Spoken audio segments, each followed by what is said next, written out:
Hello everyone and welcome to another video by Centipede Geek.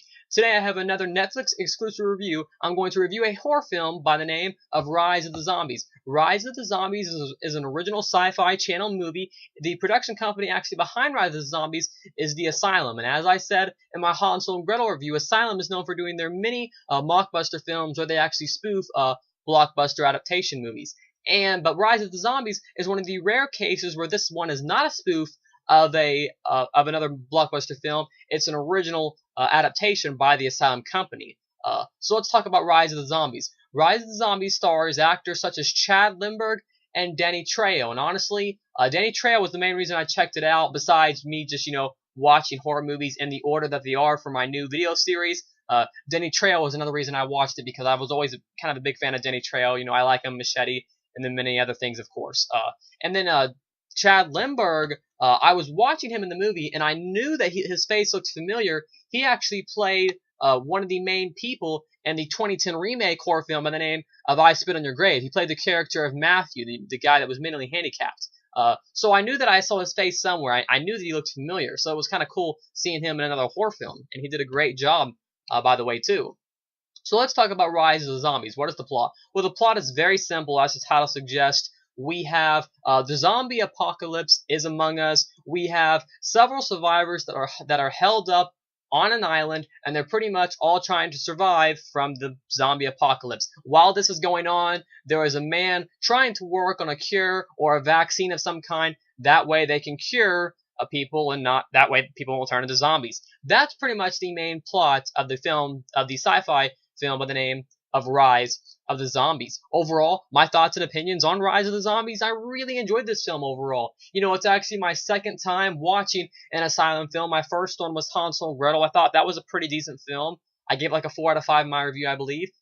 Rise of the Zombies, I gave it a full 5 out of 5. Now let me talk about why. When it comes to zombie films, I'll be honest, when it comes to, blood, guts, and gore in a horror film, I'm not too picky. It doesn't take much to please me. And that's really the same way with zombie movies. As long as I see a little bit of zombie action, I'm pretty pleased. And that was the case with Rise of the Zombies. It was a really well done horror film that I really enjoyed. Yes, it does have some iffy effects. There's the beginning sequence of the movie. The first 5 minutes has a car flipping over and over and over, and it had to be some sort of special effects because the car was flipping over in an unreal way, in an unreal sequence. So if you don't mind a little bit of iffy effects, I think you'd really enjoy the movie, because not only does Rise of Zombies have some great gore and some great actual zombie actions, some zombie sequences where several of them are in slow motion, it also has some nice emotional and sentimental sequences to go with it also. Several of the characters are going through loss of their loved ones.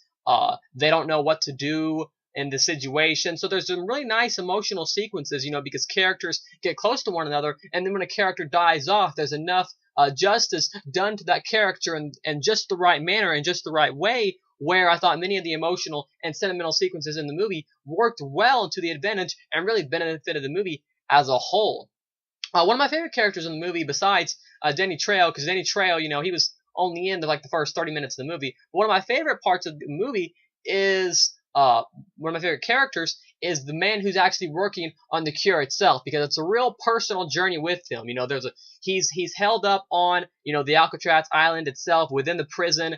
And so I just really liked learning about the zombies. He's trying to find this cure. He's doing, work on the zombies, bringing them fresh meat, and he's taking, meat off the zombies, looking at them, looking at the cells, looking how the cells reproduce. And it was just really cool learning about the zombies and just seeing the journey he was taking to find the vaccine. He kept recording everything he was doing through his phone. So I really liked, he was looking at them through a microscope. So I really liked the man that was actually looking at the zombies themselves alone there on the Alcatraz island. I really enjoyed that. That was just really cool, seeing the journey that he took to, do the best he can to find a vaccine. So I really enjoyed his character as a whole, and it was a really nice element it added by trying to find a vaccine.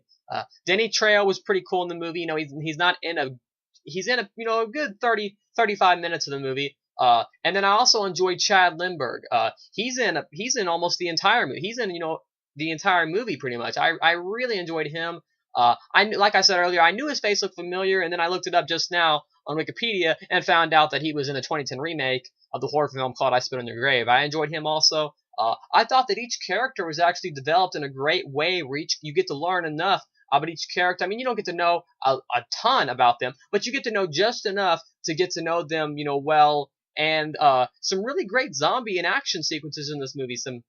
There's a scene, minor spoilers coming up. There's a scene with like zombies climbing up a bridge. There's scenes like with zombies like, near a beach, and there's all kinds of scenes in the movie where, I thought the scenes are done in a great way. I mean, yes, this is a low budget movie. You can tell just by the way the movie looks that it wasn't made for a lot. But if that doesn't bother you, then I think you'll really enjoy this movie, because this movie has lots of emotional sequences with the characters where it's done in a great fashion. The music in the film is great, and then it has that nice zombie concept to go along with those emotional sequences that just leads up to just be a nice zombie horror film. And overall, like I said earlier, a straight up 5-star rating. I really enjoyed this one.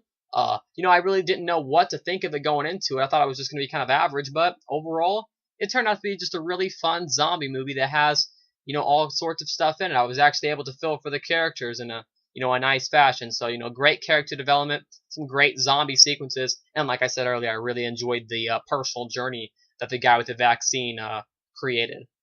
And there are some really creative zombie sequences where, like the climbing up the bridge one. I think whoever, I get the director and the storyboard writer, all those people, whoever, created those zombie sequences, there's some really nice ones. And it has a nice ending too, kind of an uplifting ending I felt was really nice. So that's my review of the sci-fi and the Asylum original movie by the name of Rise of the Zombies. So let's see what our next horror film to review is. So as I said, I watched the Rise of the Zombies, and you can see the director and the category it's in, all that kind of stuff, the plot, the year it came out, how long the movie is. It's my 5-star rating, that sort of thing. So let's see what the next horror film is. The next horror film I will be reviewing. Now, like I said, every time I turn this Wii off, it's the same horror films, but they rearrange themselves in a different order. But it looks like the next horror film I will be reviewing is, if it stays in this order, but they should stay in kind of the same order, but a lot of times they like to rearrange themselves. Looks like it'll be a horror film by the name of Greystone Park, and I've actually done a little bit of research on this film. I'm pretty sure Greystone Park is a found footage film that came out last year, I believe. So that looks like it'll be it. And if it rearranges itself, then it looks like I'll be watching 12-12-12, which I believe is an Asylum film, a spoof of the film 11-11-11, I believe. If not, I'll be watching like Grudge 3 or Hold Your Breath or something, because I think last time I looked, Hold Your Breath was actually the film. But one of these 3 movies, 12-12-12, Greystone Park, or the Grudge 3 or Hold Your Breath, you should see a review of one of those movies here in the next few days. Anyways, thanks for watching another video by Centipede Geek for my Netflix exclusive review of the Asylum film by the name of Rise of the Zombies. Make sure to like, comment, subscribe to my page below, and I'll see you guys later. More videos by Centipede Geek.